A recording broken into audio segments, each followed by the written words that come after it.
प्राचीन इज़राइल के देश में एक युवा गडेरिया दाऊद रहता था।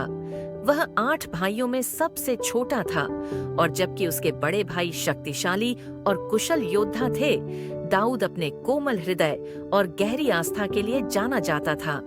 दाऊद अपने पिता की भेड़ों की देखभाल करता, बांसुरी बजाता और भगवान की स्तुति के गीत गाता।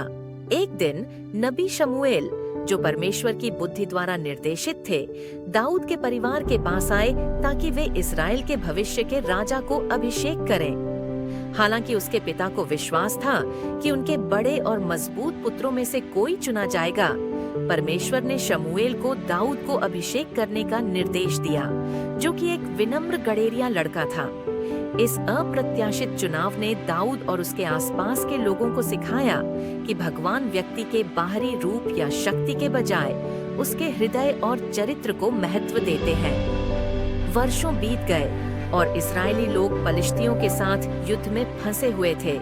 पलिश्ती सेना में गोलियात नाम का एक विशालकाय योद्धा था, जो इस्राएलियों को आतंकित करता था।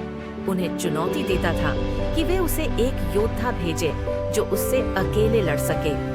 40 दिनों तक गोलियात इस्राएलियों और उनके परमेश्वर का मजाक उड़ाता रहा, लेकिन कोई भी उससे लड़ने की हिम्मत नहीं कर सका।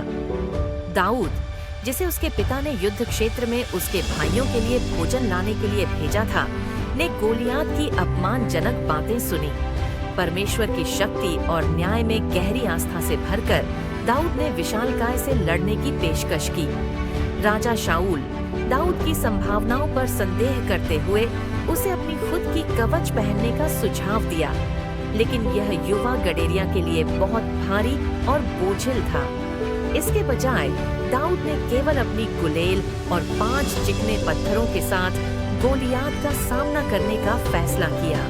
जैसे ही दाऊद गोलियात के पास पहुंचा, विशालकाय हंसा और उसे श्राप दिया, लेकिन दाऊद बिना डरे बोला, तू तलवार और भाले के साथ मेरे पास आता है, लेकिन मैं सर्वशक्तिमान परमेश्वर के नाम पर तेरे पास आता हूँ। आज परमेश्वर तुझे मेरे हाथों में सौंप देंगे और पूरी दुनिया जान जाएगी कि इस्राएल में एक परमेश्वर है। अडिग विश्वास के साथ दाऊद ने अपनी गुलेल में एक पत्थर रखा और उसे गोलियात की ओर फेंका। पत्थर विशालकाय के माथे पर लगा और वह जमीन पर मुंह के बल गिर गया, पराजित हो गया। दाऊद की गोलियात पर जीत केवल कमजोर की ताकतवर पर विजय नहीं थी, बल्कि विश्वास और परमेश्वर की व्यवस्था की शक्ति का प्रमाण थी। दाऊद की बहादुरी और परमेश्वर पर विश्वास ने उसे इस्राएलियों का सम्मान दिलाया और अंततः वह उनका राजा बन गया।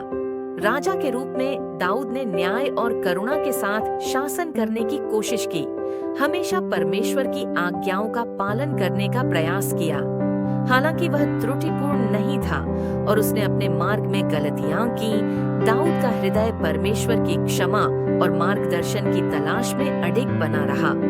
इस प्रकार राजा दाऊद की कहानी, गडेरिया लड़के से राजा बनने की कहानी, हमें प्रेरित करती है और हमें याद दिलाती है कि परमेश्वर में विश्वास के साथ यहाँ तक कि असंभव भी हासिल किया जा सकता है और सच्ची महानता हमारे दिव्य संबंध में निहित होती है।